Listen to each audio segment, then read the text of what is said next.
Hi, my friends. This is Miss Catherine here, and I'm ready to read you a story called The Polar Express.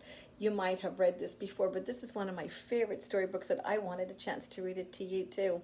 I'm in my pajamas with my hot chocolate all ready to go and listen to the story. So if you'd like to cozy up and listen to the story, that will be wonderful. So come join me as I read The Polar Express by Chris Van Allsburg.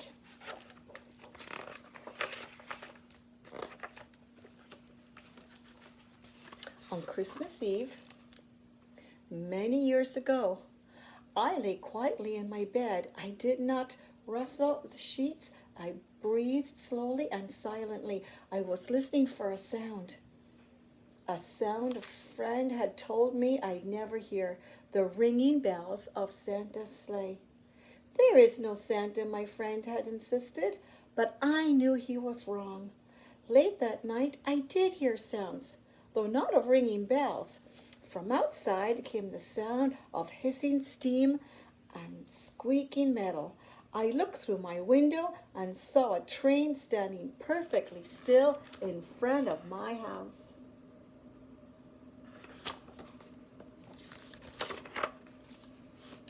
It was wrapped in an apron of steam. Snowflakes fell lightly around it. A conductor stood at the open door in one of the cars. He took a large pocket watch from his vest, then looked up on my window. I put on my slippers and robes, and I tiptoed downstairs and out the door. All aboard, the conductor cried out. I ran up to him. Well, he said, are you coming? Where? I asked. Why, to the North Pole, of course, was his answer. This is the Polar Express. I took his outstretched hand and he pulled me aboard.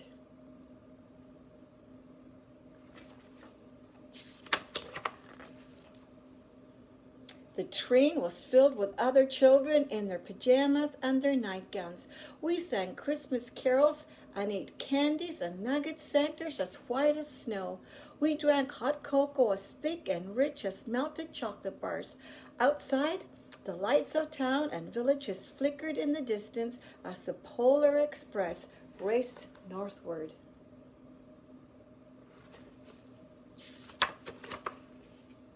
Soon there was no more lights to be seen.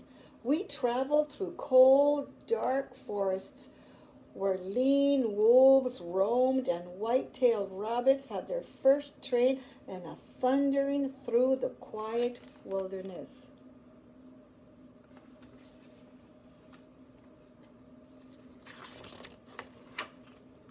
We climbed mountains so high it seemed as if we would scrape the moon.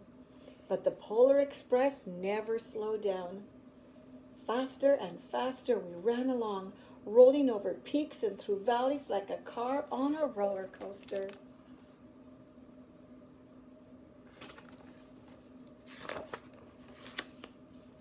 The mountain turned into hills, and the hills to snow-covered plains. We crossed a barren desert of ice, the great polar ice cap. Lights appeared in the distance. They looked like the lights of a strange ocean liner sailing on a frozen sea. There, says the conductor, is the North Pole.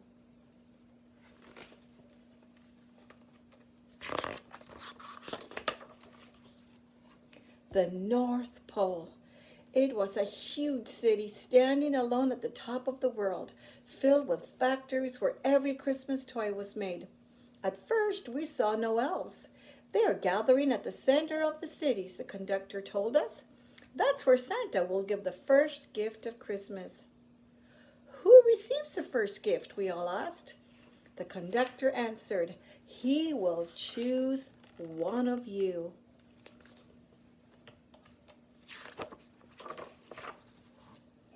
Look, shouted one of the children, the elves. Outside we saw hundreds of elves.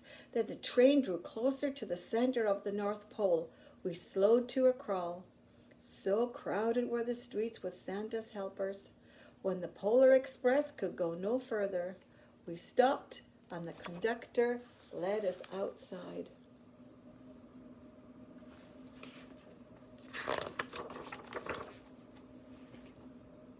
We pressed through the crowd to the edge of a large open circle. In front of us stood Santa's sleigh. The reindeer were excited. They pranced and paced and ringing the silver sleigh bells that hung from their harnesses. It was a magical sound like nothing I'd ever heard. Across the circle, the elves moved apart and Santa Claus appeared. The elves cheered wildly. He marched over to us and pointed to me and said, "Let's have this fellow here." He jumped into a sleigh. The conductor handed me up. I sat on Santa's knee and he asked, "Now what would you like for Christmas?"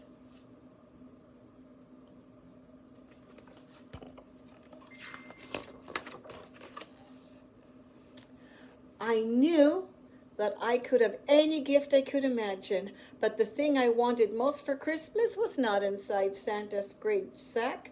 What I wanted more than anything was one silver bell from Santa's sleigh. When I asked, Santa smiled. Then he gave me a hug and told an elf to cut a bell from a reindeer's harness. The elf tossed it up to Santa. He stood holding the bell high above him, and he called out the first gift of Christmas.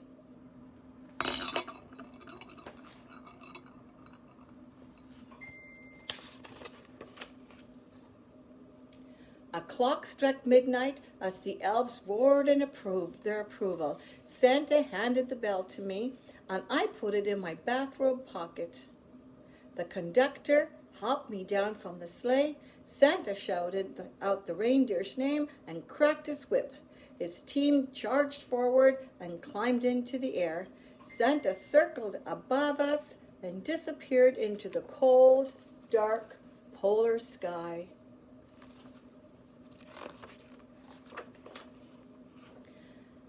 As soon as we were back inside the Polar Express, the other children asked to see the bell.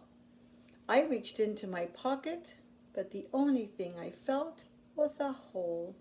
I had lost the silver bell from Santa Claus's sleigh. "Let's hurry outside and look for it," says one of the children. But the train gave a sudden lurch and started moving. We were on our way home.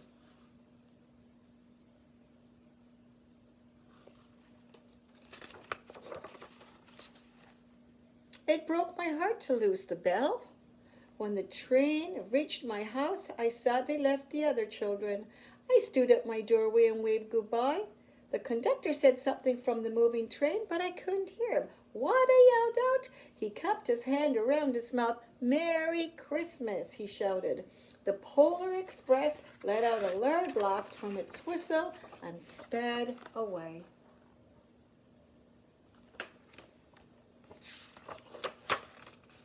On Christmas morning, my little sister Sarah and I opened her presents. When it looked as if everything had been unwrapped, Sarah found one last small box behind the tree. It had my name on it. Inside there was a silver bell. There was a note. "Found this on the seat of my sleigh. Fix that hole in your pocket. Signed, Mr. C."